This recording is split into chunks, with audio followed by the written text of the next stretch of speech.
looking at the 2016 Purdue crop cost and return guide. Every year, every fall, we come up with a new guide, and in the new guide, we take a close look at all the variable costs, including the prices for the inputs, as well as the input amounts, and make appropriate adjustments. We also make adjustments to overhead costs pertaining to labor, machinery ownership, and land. Land is one of the costs we have to always change every year, of course, because the average cash rent changes every year.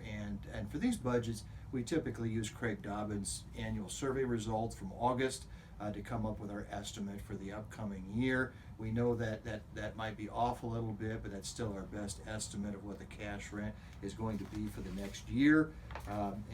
So every like I said, every fall we do come up with new estimates. The crops that we take a look at from a low, average, and high productivity standpoint: continuous corn. We look at rotation corn, rotation soybeans, assuming that you're going to have a corn-soybean rotation. And then we look at wheat double crop soybeans for southern Indiana for low, average, and high productivity soils. This year is similar to the 2015 budget in that the economic margins are negative.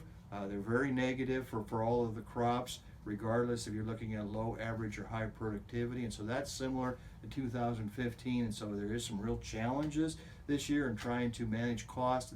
And so we need to take a close look at our variable inputs like seed and fertilizer, make sure we're using the appropriate input levels, make sure that we're doing a good job buying those inputs.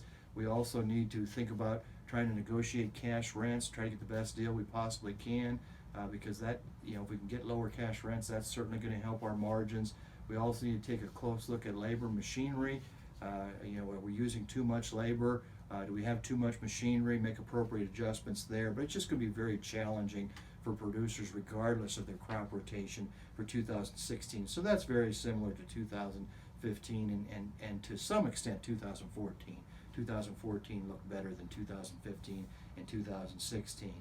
When you're looking at comparisons of corn and soybeans, that's a question that comes up quite often, looking at rotation corn and rotation soybeans.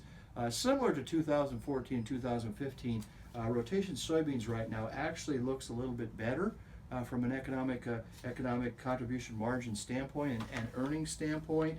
Specifically, soybeans look like the return may be $20 to $30 higher than for corn. And so just like last year, we're probably going to see a tendency for the planted acreage for corn and soybeans in Indiana to be somewhat similar. That's a little different than the period from before 2013 and before, where the budgets were really favoring corn.